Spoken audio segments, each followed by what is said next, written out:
ಅದು ಮಹತ್ವದ್ದಲ್ಲ, ಹೆಚ್ಚು ಏನೇನು ಕೊಡುವಂಥದ್ದು.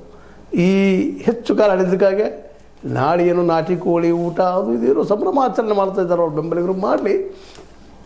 ಆದರೆ ಈಗ ನಮಗೆ ಸಿದ್ದರಾಮಯ್ಯರಿಂದ ಈಗೇನು ಆಗೈತಿ ಇನ್ನೇನು ಆಗ್ಬೇಕಾಗೈತಿ. ದೇವರಾಜ ಅರಸನ್ನು ಕೇವಲ ಈ ಏನಂತ ನೀವು ಅಂಕಿ ಅಂಶಗಳಲ್ಲಿ ಮೀರಿಸೋಕ್ಕಿಂತಲೂ ಗುಣಾತ್ಮಕವಾಗಿ ಈ ರಾಜ್ಯಕ್ಕೆ ಏನು ಕೊಡ್ಲಿಕ್ಕೆ ಸಾಧ್ಯದ, ಈ ದೇಶಕ್ಕೆ ಏನು ಕೊಡ್ಲಿಕ್ಕೆ ಸಾಧ್ಯದ ಅನ್ನುವಂಥ ಒಂದು ವಿಮರ್ಶಾ ಕಾಲಕ್ಕೆ ನಾವು ಬಂದು ನಿಂತಿದ್ದೀವಿ ಇವತ್ತು.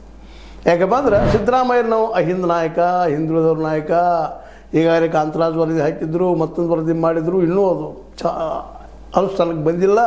ಬರುವ ಸಾಧ್ಯತೆಗಳು ಇದ್ದಾವಿಲ್ಲ ಅಂತಲ್ಲ, ಯಾಕಂದ್ರೆ ಇವರ ಕಾಲದಲ್ಲೇ ಅದಾಗಬೇಕು. ಹಿಂದುಳಿದವ್ರದ ಎಜುಕೇಷನ್ ಮತ್ತು ಸಾಮಾಜಿಕ ಸ್ತರ ಇದ್ರ ಬಗ್ಗೆ ಅದು ಆಗ್ಯದೆಲ್ಲ ರೆಡಿ, ಅದು ಹೊರಗೆ ಬರ್ತದೆ ಮೋಸ್ಟ್ಲಿ, ಅದು ಒಂದು ಸಾಧನೆ. ಆದರೆ ದೇವರಾಜ ಅರಸನ ಸಾಧನೆನ ಅದು ಅನ್ನುವಂಥದ್ದು.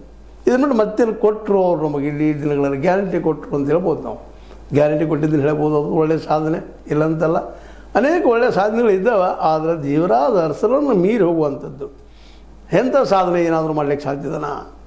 ಇಡೀ ದೇಶವ್ರ ಕಡೆ ತಿರುಗಿ ನೋಡುವಂಥ ಸಾಧನೆ ಮಾಡಲಿಕ್ಕೆ ಸಾಧ್ಯದನಾ? ಅಂಥದ್ದು ಯಾವುದಾದ್ರು ಇದೆ ಸಾಧನೆ ಮಾಡುವಂಥದ್ದು? ಆಯ್ತಲ್ಲ, ದೀರ್ಘಕಾಲ ಮಾಡಿದ್ರು ನಾವೆಲ್ಲರೂ ಸಮಾಧಾನ ಮಾಡ್ಕೋಬೋದು.